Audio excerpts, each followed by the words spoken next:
যে জনগণের কাছ থেকে টাকা তুলে জনগণের সাথে ক্যাম্পেইন করে নির্বাচনে জেতা সম্ভব। আমরা একটা দৃষ্টান্ত স্থাপন করতে চাই যে সততার সাথে রাজনীতি করা যায়। ত্রয়োদশ জাতীয় সংসদ নির্বাচন ঘনিয়ে আসতেই দলবদল, পদত্যাগ আর নতুন সমীকরণ। রাজনীতির মাঠে এখন যেন প্রতিদিনই নতুন নাটকীয়তা।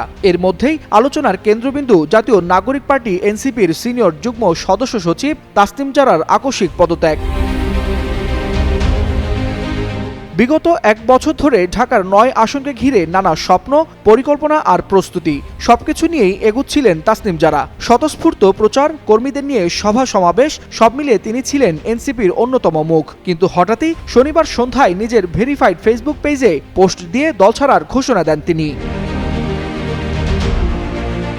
ঠিক এমন সময়ে তিনি দল থেকে পদত্যাগের ঘোষণা দিলেন যখন বিএনপি নাকি জামাত নির্বাচনী জোট নিয়ে এনসিপিকে ঘিরে তুমুল গুঞ্জন রাজনৈতিক অঙ্গনে।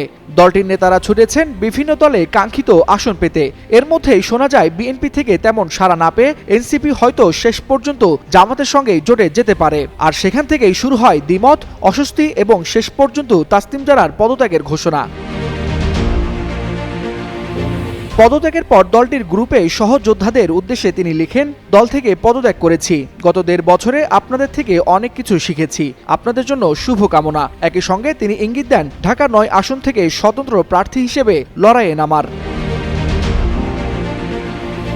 শুধু তাসনিম জারা নন, একই সময় ফেসবুকে পোস্ট দেন এনসিপির আরো কয়েকজন শীর্ষ নেত্রী। কেউ বলেন আমরা লড়াই ছাড়ব না, কেউ লিখেন নীতির চাইতে রাজনীতি বড় নয়, যা স্পষ্ট করে দেয় দলের ভিতরে অস্থিরতা অনেক গভীরে পৌঁছেছে। ত্রয়োদশ জাতীয় সংসদ নির্বাচন সামনে রেখে জোট রাজনীতি, আসন বন্টন আর ব্যক্তিগত সিদ্ধান্ত সব মিলিয়ে নতুন করে আলোচনায় তাসনিম জারা। ফলে প্রশ্ন উঠছে, এই পদত্যাগ কি শুধু ব্যক্তিগত সিদ্ধান্ত নাকি দলে বড় কোনো ভাঙনের ইঙ্গিত? ওয়ালিউল হাসানাত, যুগান্তর নিউজ।